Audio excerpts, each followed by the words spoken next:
Live NFL trivia every Tuesday night on Twitch at 9 p.m. Eastern. Come show off your football knowledge and have a chance to win cash prizes. Check the link in the description to find out more. And now, on with our feature presentation. The Browning Nagle era in New York, if you can even call it an era, was definitely interesting to say the least. It was a dark time to be a Jets fan. In the second round of the 1991 NFL Draft, the Jets spent their pick on the former Louisville quarterback, hoping that he could be a worthy successor to Ken O'Brien and help the Jets compete in the AFC East against the likes of Dan Marino and Jim Kelly.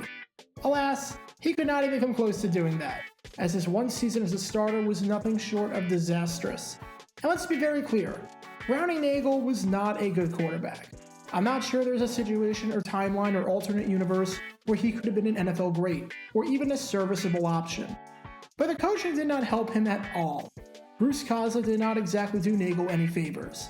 And if there's any moment where this became abundantly clear, it was November 8th, 1992, when the New York Jets took on the Denver Broncos, and Coslet decided to employ a bizarre strategy that backfired in spectacular fashion.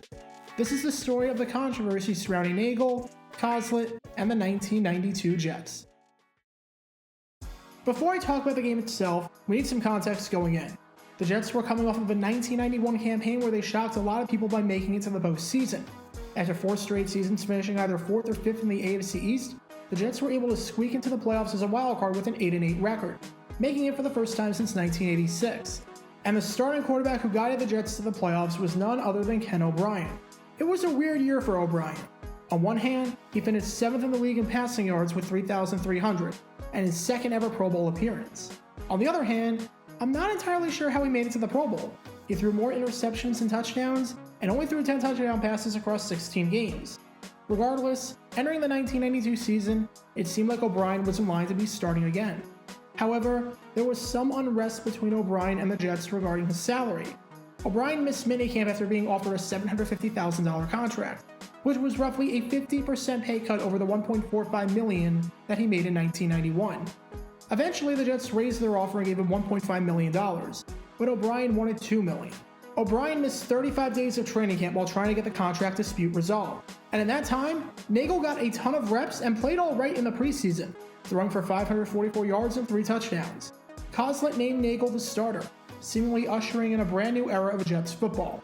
After being named the starter, Nagle was asked about the possibility of Coslet pulling him in the middle of the game, which is what Coslet did while he was the offensive coordinator in Cincinnati and had the veteran Ken Anderson alongside the young boomer Esiason.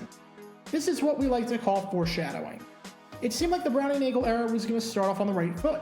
He had a strong debut against the Atlanta Falcons. Even though the Jets lost 20-17, Nagle threw for 366 yards and 2 touchdowns, while throwing no interceptions and posting a passer rating of 108.6. The Jets probably win that game if it wasn't for kicker Jason Starofsky being terrible, and if it wasn't for an absolutely terrible call on a kickoff. I talked a bit about this call in an earlier video of mine, which you can check out by clicking the card in the upper right corner. It was early, but things were actually looking promising for Nagle. And then it went downhill. He went 9 for 29 the following week against Pittsburgh with no touchdowns and an interception, posting a passer rating of 30.4. That's worse than if he did nothing but spike the ball to the ground on every single play. It didn't help that he said before the game that all the Jets needed was 1 touchdown to beat the Steelers. That level of cockiness in your second ever start when you didn't even win the first game? Yeah, that's a bold strategy, Cotton.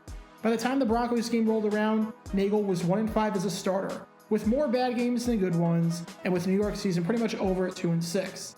Yet somehow, it was about to get a whole lot worse. The week before, Nagle missed the game against the Dolphins due to a sprained left foot. Ken O'Brien got the start there, and he played well, guiding the Jets to a stunning 26-14 victory.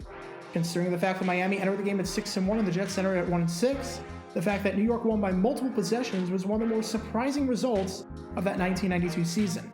O'Brien threw for 3 touchdowns and posted a passer rating of 117, but Coslet decided to name Nagle the starter for the next game against the Broncos, with one caveat. O'Brien would play the 2-minute drills. It didn't matter how well Nagle was playing. In a 2-minute situation, O'Brien would come in off the bench.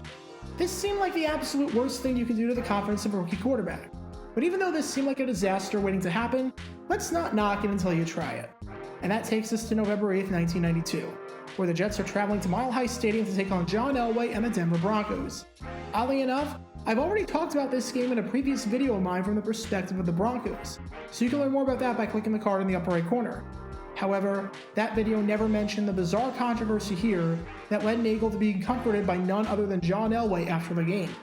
The Jets trailed 10-6 with 1:42 left in the first half. It's a 2-minute situation, so despite the fact that Nagle was playing alright and hadn't turned it over, had led 2 scoring drives, and had given the Jets possession for roughly 2/3 of the first half, Nagle was pulled for O'Brien. On the very first play, O'Brien throws a pick 6. Now obviously I'm not blaming O'Brien for the pick 6 here. This was a well-thrown ball that Freeman McNeil has to catch, and he admitted so after the game. It's a rare mistake for the 3-time Pro Bowl running back. But the fact that the very first play involving O'Brien goes for 6 to the other team, it's kind of hysterical when you think about it. And it's about to get even more awkward, because a few plays later, O'Brien gets injured. Turns out he had the flu and he decided to play through it. After taking a shot to the chest, he was on the ground in pain, and Nagle played the rest of the way. The Jets lost to 27-16, and after the game, all the talk was about Coslet's controversial strategy. Why not give the youngsters some experience in 2-minute situations, especially when you're 2-6 and your season's pretty much over? Why yank Nagle for no apparent reason? The post-game press conference revealed a lot of dysfunction and turmoil, and things only got worse from there. Let's start with Nagle. You know a strategy is bad and not good for the psyche of a quarterback when after the game, the opposing quarterback seeks you out to comfort you and tell you that it's going to get better. Elway told Nagle that the first year can always be rough for a quarterback. And even though Coslet said that this was planned, Nagle didn't make it seem that way, saying on the decision, "I don't know. I guess you can look at it either way."